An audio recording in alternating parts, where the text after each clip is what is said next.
రూపాయలు వేసుకుంటే 10 కోట్ల మంది కార్యకర్తలు అందరూ కలిసి ఒక్కొక్కరే ఒక 100 రూపాయలు వేసుకొని జమ చేసి రాహుల్ గాంధీ గారికి పంపిస్తే దేశవ్యాప్తంగా పార్టీ నడుస్తుంది. అది గుర్తుపెట్టుకో లుచ్చా నా కొడుక. నీ లెక్క దోపిడీ చేసి సంపాదించిన డబ్బు మా రాహుల్ గాంధీ గారి దగ్గర లేదురా.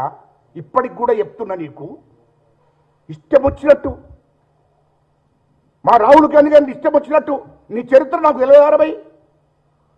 ఒక్క హీరోయిన్కి నువ్వు ఎంత ఇచ్చినవురా నువ్వు మంత్రిగా? 2022 జనవరి 24 తారీఖు నాడు అరే నువ్వు ఒక్క హీరోయిన్కి 100 కోట్లు ఇచ్చి ఒక విల్ల కొనిచ్చి ఆర్డీ కారు కొనిచ్చింది మాకు తెలియదారా? ఆ డబ్బు ఎక్కడి నుండి వచ్చింది చెప్పరా తెలంగాణ ప్రజలకు? ముంబైలో నీవో ఏ హోటల్లో దిగినవో నేను చెప్పన్నా. ముంబైలో నీ చరిత్ర మొత్తం నా దగ్గర ఉంది. నేను అందుకోసమే చెప్పిన. నేను ముంబైలో తాజ్ కృష్ణ హోటల్లో దిగి 328 రూమ్ నెంబర్లో ఉండి నువ్వు ఒక హీరోయిన్ ఇక్కడ వచ్చినటువంటి హీరోయిన్కి ఆర్టీ కారు కొనిచ్చావు, 100 కోట్లు ఇచ్చావు. 35,000 కోట్లతోని నీవు ముంబైలో విల్ల కొనిచ్చినవా ఒక హీరోయిన్కి? ఆ డబ్బు ఎక్కడి నుండి వచ్చిందిరా భయ్? 35,000 చిల్లర 35 కోట్లు సారీ 35 కోట్ల 770 ఏదో 77,000 ఏదో ఉంది. 35,077 రూపాయలతోని ఒక విల్ల కొనిచ్చావు హీరోయిన్కి. ఆ డబ్బు ఎక్కడి నుండి వచ్చిందిరా? హీరోయిన్ బెదిరిస్తే, నన్ను లొంగ తీసుకున్నామని బెదిరిస్తే ఆ హీరోయిన్ పేరు చెప్పను దయచేసి, ఎందుకంటే ఆమె ఆడబిడ్డ. ఆడపిల్లలతో బదనం చేయకూడదని చెప్తలేను. ఆమె ఫోటో ఉంది, ఆమె మాట్లాడిన రికార్డు కూడా ఉంది. ఆమెను హైదరాబాదులో నువ్వు మోసం చేసినమని నిన్ను బెదిరిస్తే, నన్ను వాడుకున్నావు, నన్ను వాడుకొని నా జీవితం నాశనం చేసినమని బెదిరిస్తే ముంబైకి నేను వస్తున్నా అని అర్జెంటుగా పోయి ఆర్డీ కారు బుక్ చేసి ఆర్డీ కారు ఇచ్చి వెంటనే ఒక విల్ల కొనిచ్చి 35 కోట్ల 77,000తోని విల్ల కొనిచ్చి నీవు 100 కోట్లు ఆమెకు వేరే అకౌంట్ నుంచి ట్రాన్స్ఫర్ చేయించావు. ఒక కాంట్రాక్టర్తోని, ఒక కాంట్రాక్టరు ఒక జ్యువెలర్ షాప్ ఇద్దరితోని 100 కోట్లు ట్రాన్స్ఫర్ చేయించావు హైదరాబాద్ నుండి. ఇది వాస్తవం కాదా? ఎక్కడి నుండి వచ్చింది ఇదంతా? ఎక్కడి నుండి వచ్చింది ఇదంతా? ఎక్కడి నుండి వచ్చింది? 2022 జనవరి 24 తారీఖు నాడు ఎక్కడి నుండి వచ్చింది? తాజ్ కృష్ణ హోటల్లో ఉన్నది వాస్తవం కదా? ముంబైలో సముద్ర తీరం పక్కకు తాజ్ కృష్ణ హోటల్లో ఉన్నది రాబాయి. ఇది గుర్తు చేస్తున్నాను ఎందుకంటే మా మీడియా వాళ్ళకు తెలియదు కదా పాపం. ముంబై అంటే అక్కడ తాజ్ కృష్ణ హోటల్ ఎక్కడ ఉన్నదని వీళ్ళు అనుకుంటారు. సముద్ర తీరం పక్కకు ఉన్నదిరా. నీ డాటా అంతా నాకు తెలియదు అరబై. నీ ఉన్న రూమ్ నెంబర్లతో సహా ఢిల్లీలో పోతావు. ఢిల్లీలో పోయి ఆమె మైసూర్లో సినిమా షూటింగ్లు ఉన్న అమ్మాయి, కొత్త అమ్మాయి, సినిమా షూటింగ్లు ఉన్న అమ్మాయిని నువ్వు ఢిల్లీలో లలిత్ హోటల్కి తెప్పించుకున్నది వాస్తవం కాదా అరబై? 777 రూమ్ నెంబర్కి తెప్పించుకున్నది వాస్తవం కాదా? బెదిరించి 50 కోట్లంటే నీకు ఇస్తాను, తొందరగా రాకపోతే బాగుండదు, లేకుంటే సినిమా ఇండస్ట్రీలో నువ్వు ఉండవు. మైసూర్లో ఉన్న అమ్మాయిని, సినిమా షూటింగ్లో ఉన్న అమ్మాయిని 2022 మార్చి 3 తారీఖు నాడు ఏడికి తెప్పించుకున్నావు భయ్? మార్చి 3 తారీఖు నాడు ఢిల్లీలో లలిత్ హోటల్కు తెప్పించుకున్నది వాస్తవం కదా? 770 రూమ్ నెంబరు, 50 కోట్లు ఆమెకి ఇచ్చింది వాస్తవం కాదా? వాస్తవం కాదా? కాకపోతే మీడియాకు చెప్పు. అరే పార్కాయత్ నుంచి మొదలుకుంటే ముంబైలో ఏ ఓటాల్లో ఉన్నావు, ఢిల్లీలో లలితలో ఉన్నది వాస్తవం కాదా?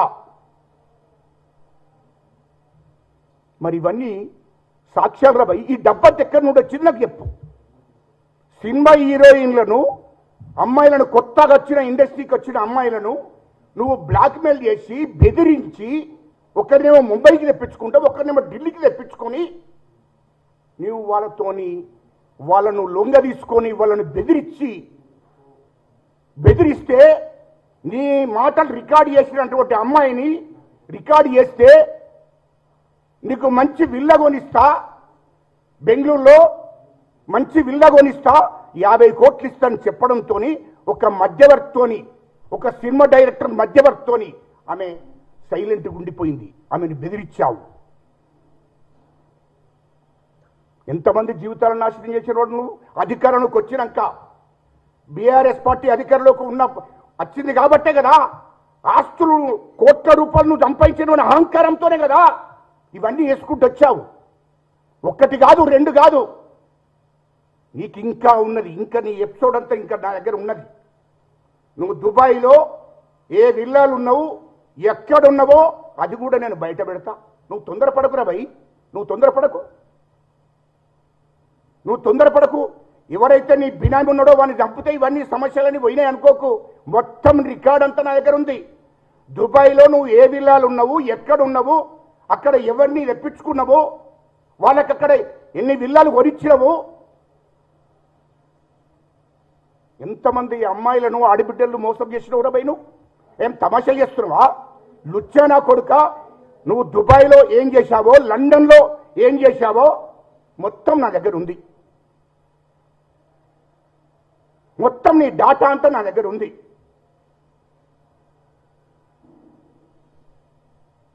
కలకత్తాకు పోయి కలకత్తాలో నువ్వు ఏం చేశావో మొత్తం నా దగ్గర ఉంది రే భయ్. నువ్వు 10 ఏళ్ల మంత్రిగా హైదరాబాద్ పార్కాయత్ నుంచి మొదలుకుంటే ఇండియా మొత్తంలో దాదాపు 3-4 రాష్ట్రాలలో నువ్వు మకాం వేశావు. ఇది వాస్తవం కాదా? ముంబైకి నువ్వు ఎన్నిసార్లు పోయినావో నా దగ్గర ఉందిరా. ఇంకా ఇప్పుడే కాదు, ఇంకా చాలా ఉన్నాయి, బయట పెడతా. తొందరపడకు. పార్కాయత్ మొదలు బయట పెట్టినా ఇప్పుడు 2వది. నువ్వు ఎంత డబ్బులు ఇచ్చావు, ఎంత వాళ్ళకి ట్రాన్స్ఫర్ చేశావు, ఆర్టీ కార్డు ఎక్కడ కొనిచ్చావు, విల్లా ఎట్లా కొనిచ్చావు, విల్లా డబ్బులతో సహా నా దగ్గర రికార్డు ఉందిరా భయ్. 100 కోట్లు 3 నెలలు వాడుకున్నావు అమ్మాయిని, సినిమా ఇండస్ట్రీకి సంబంధించిన అమ్మాయి. నీ అహంకారంతో నువ్వు సినిమా అంటే నీవు అధికారంలో ఉన్న అయ్యే ముఖ్యమంత్రి, నేను మంత్రి, నన్ను ఏం చేస్తారు అన్నది అంతో. ఇది వాస్తవం కాదా? వాస్తవం కాకపోతే చెప్పురా భయ్. నీ కొడుకు మీద ప్రమాణం చేసి చెప్పురా భయ్. అరే నేను మీడియా ముందు చెప్తున్నా, నీకొక్కవేళ ఒక అయ్యకు ఒక అవ్వకు పుట్టినోడు అయితే నీ కొడుకు మీద ప్రమాణం చేసి చెప్పురా. నేను చెప్పేది వాస్తవం కాదని. అరే లుచ్చానా కొడుక, నువ్వు ఇవన్నీ తప్పులు చేసి మా రాహుల్ గాంధీ గారిని మాట్లాడతావురా లుచ్చానా కొడుక, మా ముఖ్యమంత్రి రేవంత్ రెడ్డి గారిని మాట్లాడతావురా నువ్వు. ఇష్టం వచ్చినట్టు మా ముఖ్యమంత్రి గారు కష్టపడొచ్చిండ్రా భయ్. ఒక జడ్పీటీసీగా, ఎమ్మెల్సీగా, ఎమ్మెల్యేగా, ఎంపీగా, పిసిసి అధ్యక్షునిగా ముఖ్యమంత్రి అయినరా. కష్టపడుకుంటా, అంచెలంచెలు ఎదుక్కుంటా, ఈ ప్రజల సమస్యల మీద కొట్లాడుకుంటా, పోరాడుకుంటా, కడుపు కట్టుకొని నిద్ర లేకుండా తిరిగి కష్టపడి ముఖ్యమంత్రి అయినరా భయ్. ముఖ్యమంత్రి అయినా కూడా ఆయన కరెక్ట్గా నిద్రపోతలేడరా భయ్. అలాంటి ముఖ్యమంత్రిని పట్టుకొని నువ్వు ఇష్టం వచ్చినట్టు మాట్లాడుతున్నావు. మా రాహుల్ గాంధీని మాట్లాడతావు. ఒక చీటరు, ఒక చిల్లర్రా కొడుకు నువ్వు. నీ కుటుంబానికో చరిత్ర ఉండదు, నీకో చరిత్ర. ఏంద్ర చరిత్ర అంటున్నావు? నాకు అర్థం కాలే. దయచేసి మీ మీడియా ముందట్టు అన్నాడు ఏంది కేసీఆర్ కారు దుమ్ముకు. అరే లుచ్చానా కొడుక, మీ చరిత్ర ఏందో నాకు తెలియదా? ఏంద్ర కేసీఆర్ ఏంది? తెలుగుదేశం పార్టీ రాజకీయ భిక్ష పెట్టింది. ఎన్టీ రామారావు, చంద్రబాబు నాయుడు రాజకీయ భిక్ష పెట్టాడు. అది తెలుగుదేశం పార్టీ టిక్కెట్ ఇవ్వడంతోనే నువ్వు ఎమ్మెల్యే అయ్యావు. తెలుగుదేశం పార్టీ టిక్కెట్ ఇవ్వడంతోనే నువ్వు స్పీకర్ అయ్యావు. ఎవరు? కేసీఆర్. ఇది వాస్తవం కదా? ఆ తర్వాత అంతకన్నా ముందు దుబాయ్ ఫైరోగు ఏంద్ర చరిత్ర చరిత్ర అంటున్నావు? మీ అయ్య ఏం చేశాడు? ఫస్ట్ దుబాయ్ ఫైరోగు చేశాడు.